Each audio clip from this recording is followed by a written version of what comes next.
Hello, class. Welcome into a teacher's history of the United States. Thanks again for joining me again today. Did you know that Thomas Paine showed up once again with a fiery pamphlet to wake the American troops from their slumber and help motivate them to fight another day? That Washington's victories at Trenton and Princeton very well could have saved the American army and forever changed the future of the United States. And that Washington made arguably his boldest move of the entire war by crossing an icy river in the middle of a nor'easter on Christmas night. Did you know all of this? Maybe, maybe not. Get your notebooks out because today we will learn about that and more in episode 62. Trenton and Princeton, the times that tried men's souls.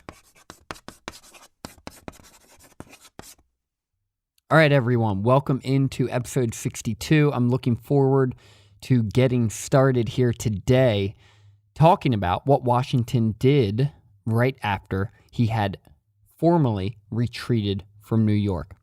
But before we get into that, one update for you and something I'm excited about, and it hopefully a habit that I'm excited to begin, and that is posting additional content on the Patreon page. So later this week, likely either tomorrow or Friday, there will be a bonus episode for patrons up on the Patreon page. That's www.patreon.com/teachershistory, and that will be an episode on the spy ring, the Culper spy ring of the American Revolution.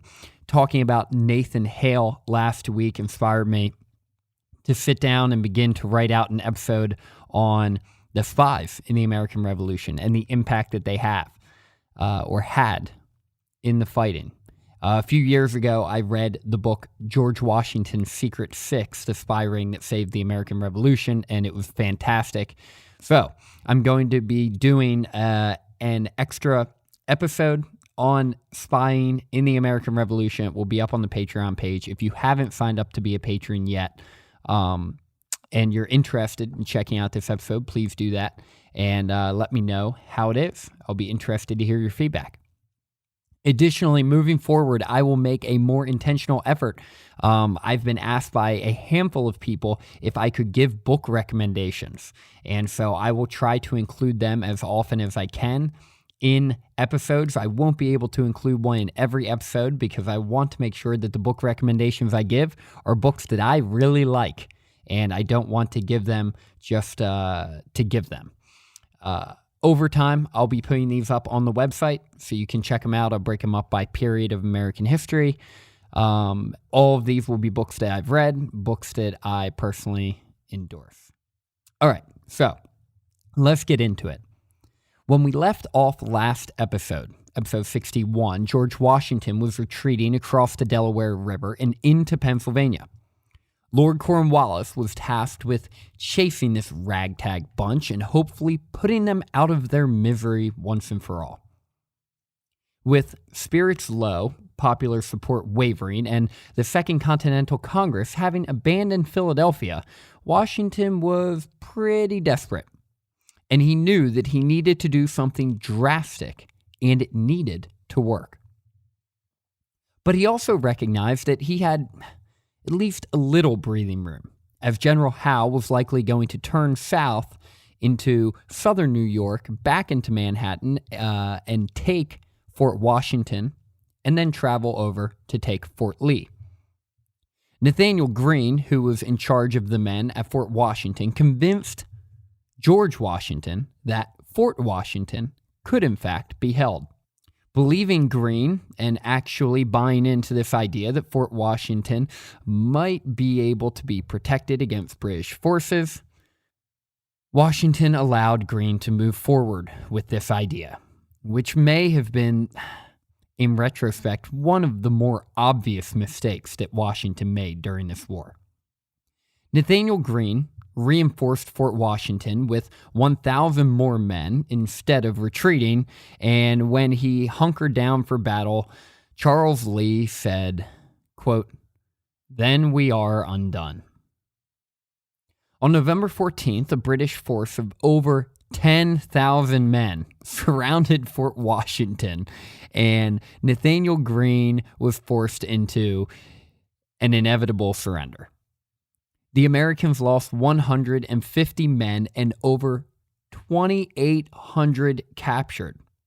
In an event that's barely ever even talked about in the American Revolution, this was a big deal. 2,800 men captured in a battle, a siege that likely never needed to happen in the first place.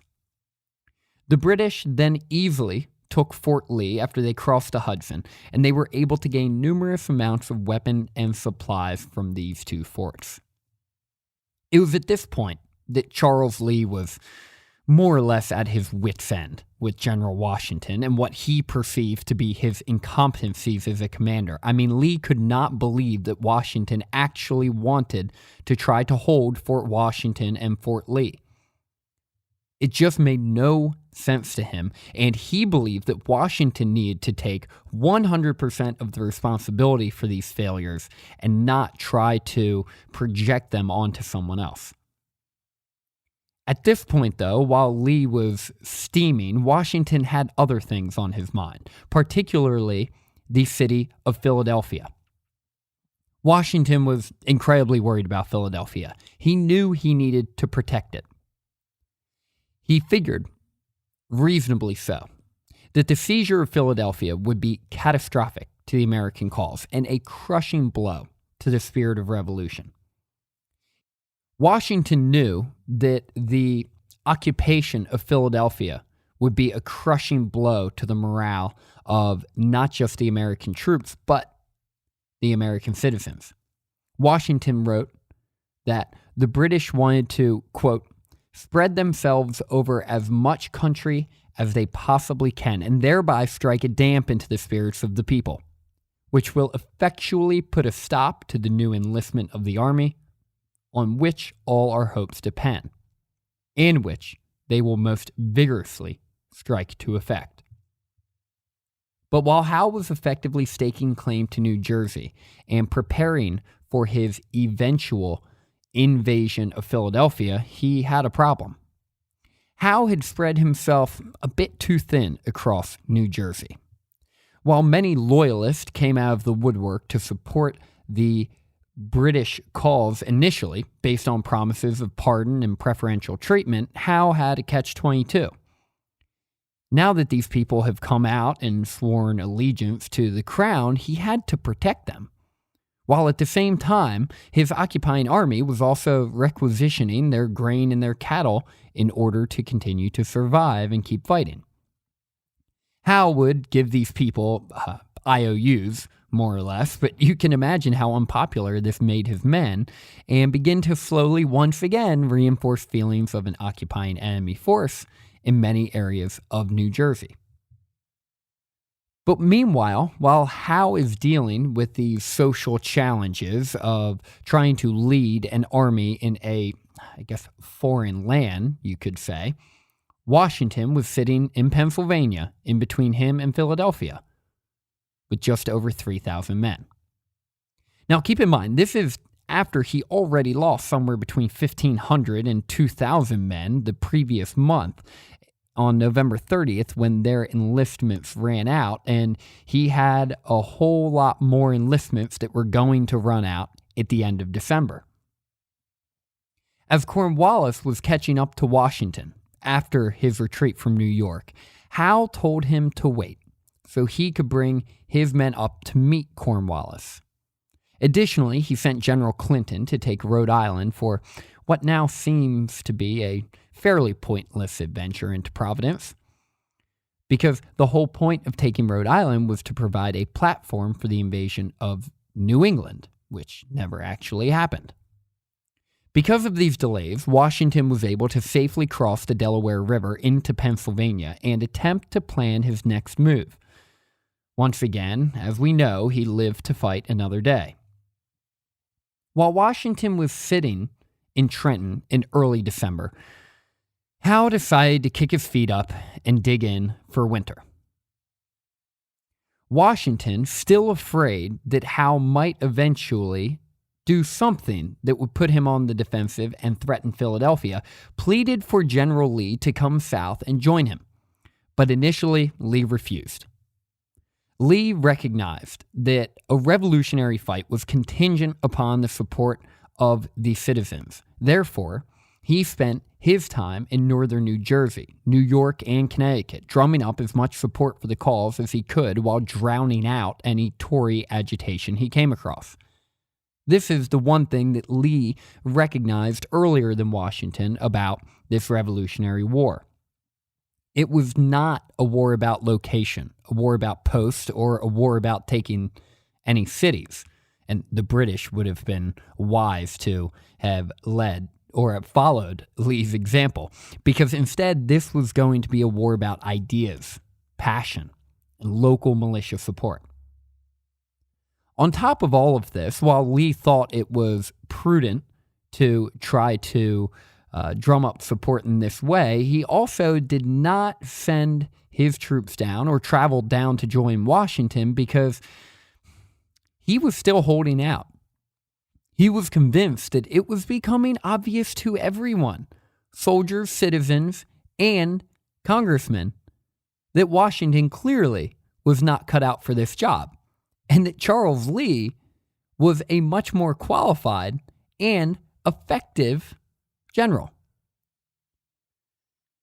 It's important to note that many of Lee's men found him to be a bit obnoxious, incorrigible, and self-centered. Charles Lee did have a bit of experience in the military. He arguably knew European warfare better than Washington did. He had volunteered to fight for this revolutionary cause, and in his opinion, he was the best general of the American forces. All you had to do was ask him, and he would tell you.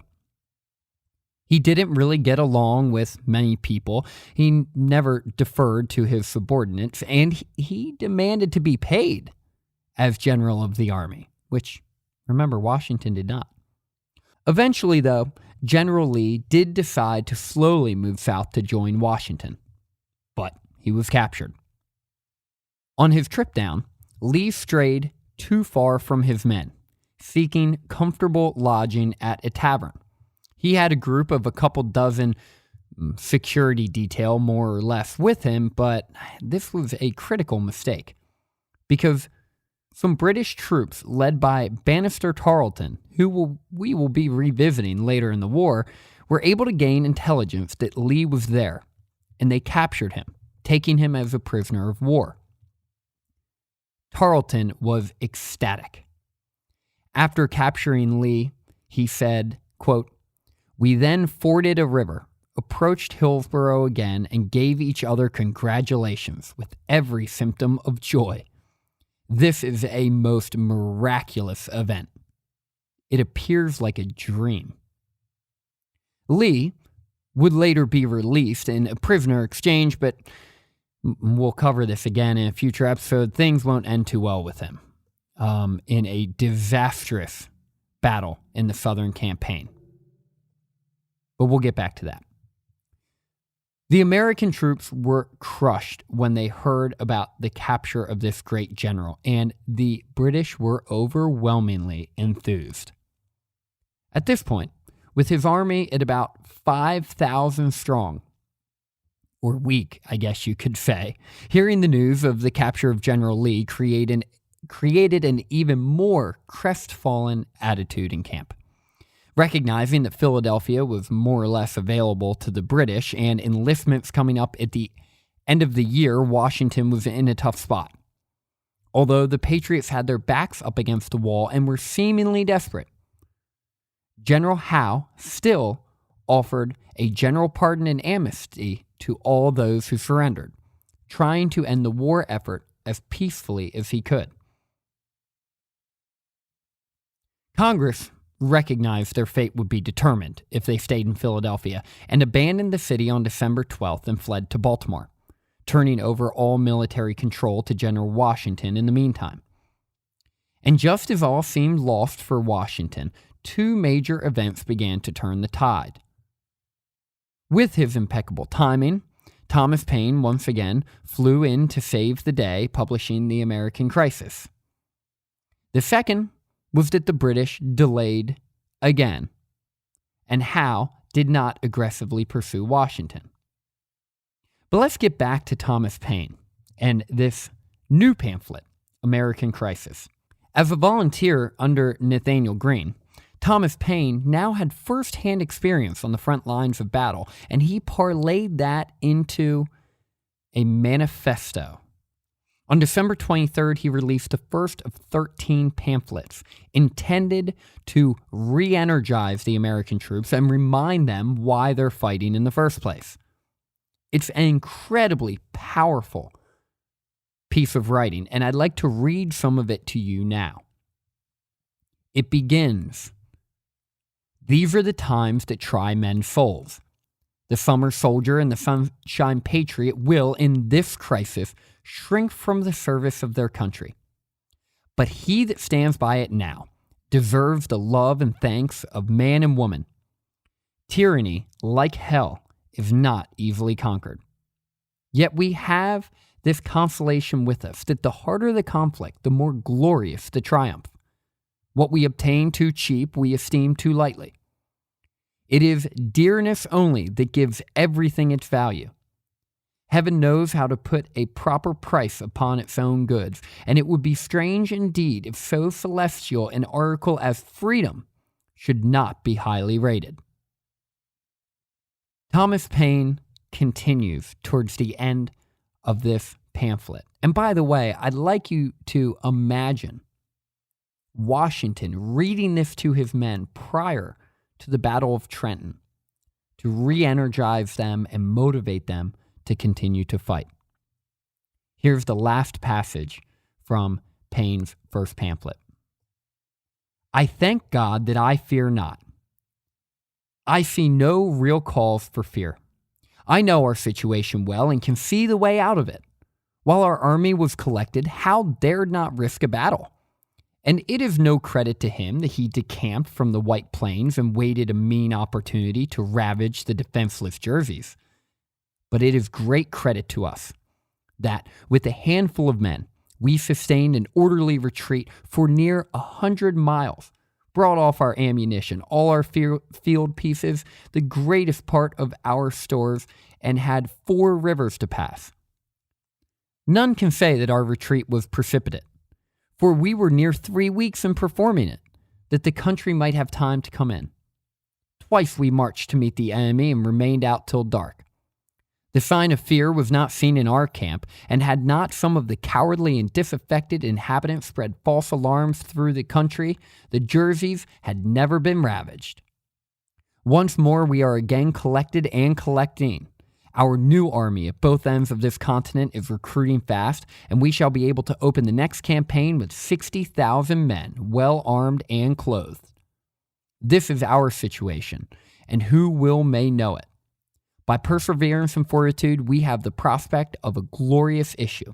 By cowardice and submission, the sad choice of the variety of evils, a ravaged country, a depopulated city, habitations without safety, and slavery without hope.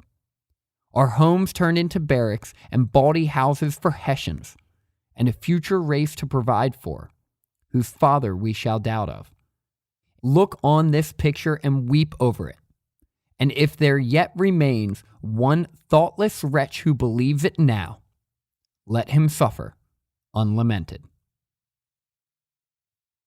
In addition to this increased morale, and you can see, and thank you for your patience there. I know that was a long passage, but certainly one that at least I find powerful. You can see why the soldiers were so invigorated and inspired by Thomas Paine's pamphlet. He not only used motivational words, but he also praised them for the things that they had done, the effective retreats they had made, and pointed out that maybe Howe was a bit more afraid of fighting them than they thought. But anyway, like I said, in addition to the increased morale that the American crisis offered, General Howe had decided to move north into New York, choosing not to take Philadelphia for the winter, and relax the fears of many soldiers in New Jersey and civilians in the city of brotherly love. It was at this point Washington recognized that maybe he had a real opportunity here to take advantage of this turn of events. Joined by both Horatio Gates and General Sullivan, Washington saw his forces grow to over 6,000 by the holiday. And on Christmas Day, Washington decided to attack. Just on the other side of the Delaware River was a Hessian encampment in Trenton, New Jersey. Now, Hessians, and it's not really accurate to call them all Hessians. They were all Germans. Many of them were from the Hesse regions, but not all of them. So really they were German troops would be more accurate. And also people usually all call them mercenaries, but for the most part, they weren't paid to fight. They were sent over and told to fight. So, I mean, these are the people I'm probably most empathetic with in the whole Revolutionary War. But anyway, these Hessians, I'll just refer to them as Hessians like most do. These Hessians were sitting in an encampment just on the other side of the Delaware River in Trenton, New Jersey. And Washington determined that this is where he was going to strike. And he came up with a 3-part plan, right? He had 3 different groups of men that were going to go over with him. One of the groups was supposed to cross the Delaware and take a critical bridge, which would not allow any attempted retreat from these Hessian forces. Another group was supposed to go across the Delaware and south of Trenton as a diversionary force. They were supposed to engage with another Hessian camp further to the south, preventing them from providing reinforcement to those in Trenton. And then the third group was going to be led by Washington himself. Washington was going to cross the Delaware River about 9 miles north of Trenton. Then he was going to break his army into 2 columns, and they were going to come at the encampment from 2 different angles. The plan originally had them leaving at midnight and arriving in Trenton about 5 hours later, with all of his men ready to fight at 5 a.m., an hour or 2 before sunrise. But Washington was not able to rally his men in time, and he was dealing with some extremely difficult weather conditions, and they did not even leave until 4 a.m. But late at night, in the midst of driving snow, Washington transported 2,400 men across the Delaware River. A very impressive feat. Even more impressive was the fact that Henry Knox was able to get 18 cannon across the river that same night. You can imagine, with chunks of ice in the river and snow falling down, how difficult this must have been. There's also a famous painting of Washington crossing the Delaware, and I'll post this up on Twitter and Facebook when I put up the details to this episode, that you've probably seen and likely isn't really accurate because it doesn't make sense for someone to stand on the edge of a boat like Washington did. But an iconic photo, I'm sure you've seen it before. And if you've ever wondered exactly what Washington was doing, where he was, why he was doing that in the painting, well, it's about the crossing of the Delaware before the Battle of Trenton.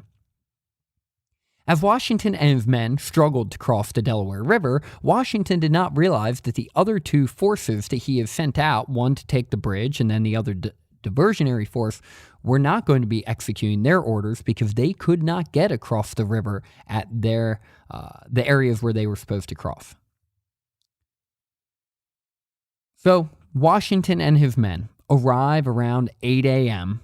to take on the Hessian forces. And I just want to debunk a myth real quick, because since they were attacking super early the morning of December 26th, it was a fun story is often told about how the Hessians partied all day and night on Christmas Day, because it was tradition in European warfare that you don't fight on a Christian holiday and you don't mobilize forces on a Christian holiday either.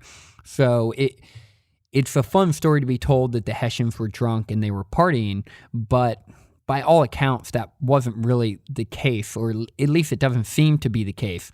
And this myth that they were all hung over and that's why Washington was able to take the camp easily is a great story and one that history teachers like to tell, but likely is not accurate.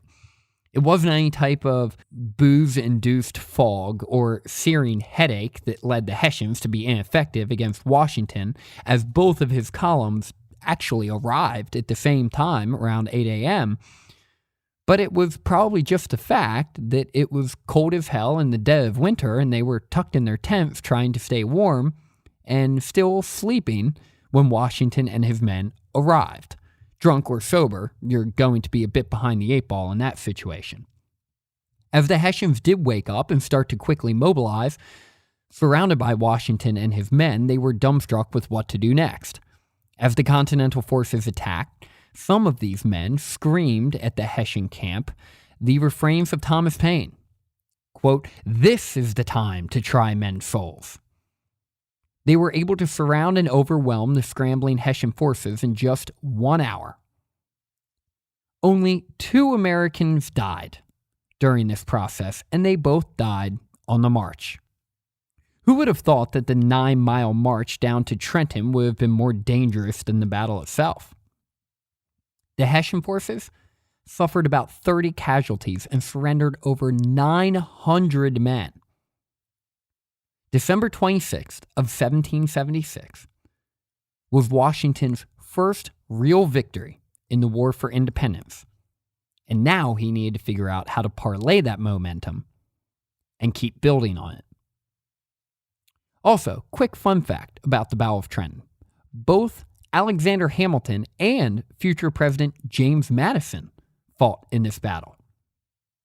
And while Colonel Rahl, the commander of the Hessian forces, is often blamed for this defeat, he had good reason not to anticipate this conflict. Like I mentioned a moment ago, it was on the heels of a Christian holiday, and it was just understood that people did not fight on Christian holidays. Additionally, he had been told that the Americans were starving, freezing, and just barely hanging on by a thread on the other side of the Delaware River. There was a nor'easter going on during this time, and it was coming down sheets of snow. And he had been wary of a possible American attack, but it's reported that there was a skirmish hours earlier from a ragtag bunch of Americans who tried to raid the camp. And they parried some shots back and forth with the sentries, and Colonel Rahl may have figured, well, I guess that was the, quote, attack or raid that I had been warned of. So he figured even if the Americans were going to do something, maybe they already had.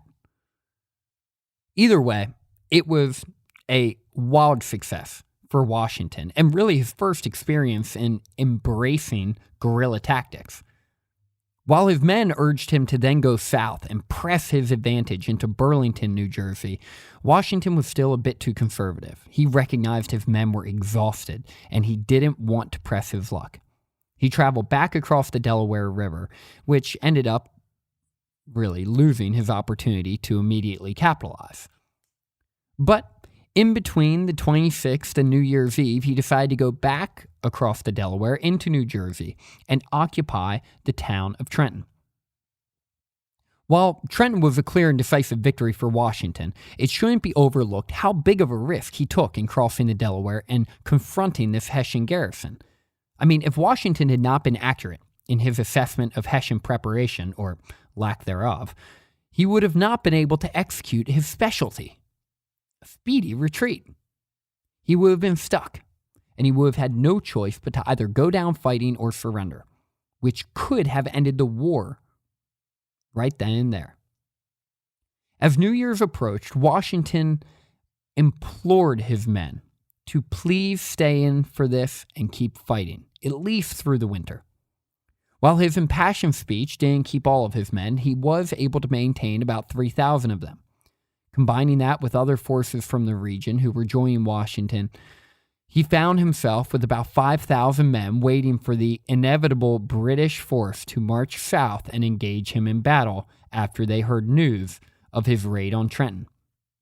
After the defeat at Trenton, Howe sent Cornwallis and about 6,000 men south to take out Washington. Cornwallis dropped off a detachment of about 1,200 men in Princeton on the way, and this is important to remember, and continued south towards Trenton.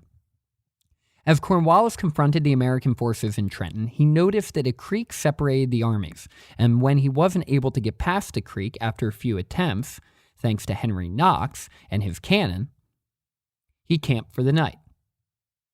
His officer said, "Don't do that. This dude Washington is an expert retreater. No one retreats like George Washington." But Cornwallis didn't buy it. After all, Washington had his back against the river and no boats. So what exactly were his options? Washington realized that he had to do something and had to do it quick. He left fires going and had a couple hundred men stay behind in Trenton throughout the night, making all kinds of noise, digging into the ground, making it look like they were preparing for battle the next day. Then Washington made another bold and aggressive move by running away again. Now, I poke fun at Washington and all of his very strategic and expert retreating, but in the end, he's doing what he needs to do. He's living to fight another day, and his plan worked over and over again, never allowing the British to take out his army once and for all. He found a local, seldom traveled road leading east out of Trenton, and he and his men snuck out in the middle of the night. When Cornwallis woke up the next morning to see his camp empty, he was furious. Meanwhile, while Cornwallis was probably stewing, Washington and his men were marching north toward that reserve detachment of about 1,200 men Cornwallis had left in Princeton.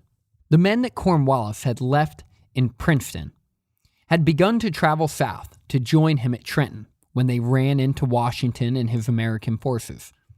Through furious fighting, Washington and his men were able to defeat the British troops. But it didn't always look like that was going to be the outcome. And just as it seemed like the American forces were potentially going to fold and retreat, Washington rode in and saved the day. He actually rode in on his horse in between the two lines, like where the guns were firing, where the muskets were firing, and rallied his men, coaxing them to continue to fight. There's also a famous painting and depiction of this too, and I'll put this up on the Facebook and Twitter. After the battle was over and the smoke had cleared, Washington was still alive and not even injured. Following this victory, the American forces now were ready to camp for the winter. I mean, they just won 2 big victories, and they wanted to rest and figure out what their spring strategy would do. By the way, camping for the winter in the 18th century really sucks, and we'll talk a little bit more about that in future episodes. By the spring of 1777, George Washington's men had waned, and they had to increase their recruitment efforts again. Washington, likely recognizing at this point, though, that his men were emotionally and physically exhausted, allowed them to camp for the winter, and he began to diligently plan what to do next. The British were furious that Washington was able to get away again, and Cornwallis was beside himself that he allowed Washington to do it. And even the British began to notice that things were slowly, potentially, beginning to change. A British soldier following the victories, or at least from his perspective, the defeats at Trenton and Princeton, said, quote, "A few days ago, they, the American troops, had given up the call for lost. Very late successes have turned the scale, and now they are all liberty mad again." As you pack up your things, I'd like you to consider why the battles of Trenton and Princeton were such a big deal.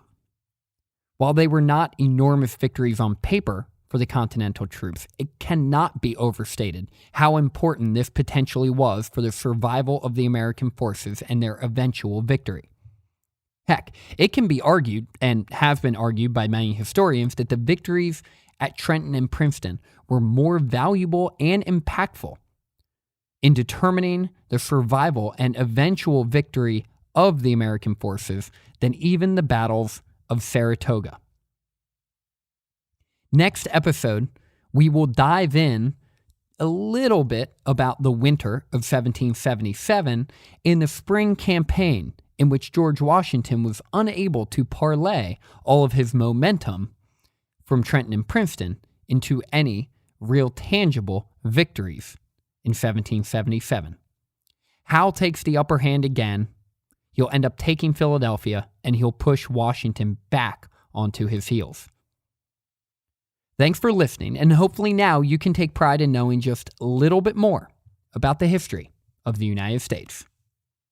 Class dismissed.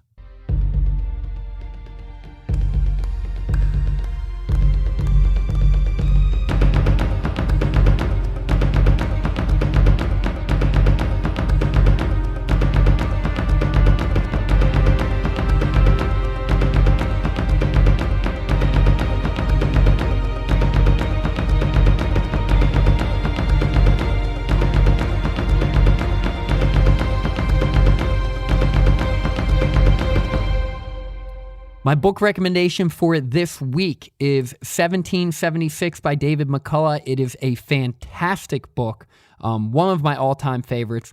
Please check it out. Like I mentioned, I'll also be doing a bonus episode on Patreon, which will be released either tomorrow or Friday, on the Culper spy ring and the Revolutionary spies during the war. Also a great book on that called George Washington's Secret Six, the spy ring that saved the American Revolution, so you can check that out. Find me on Facebook and on Twitter, and if you could leave a rating or review on iTunes, that would be great too. All right, see you next week.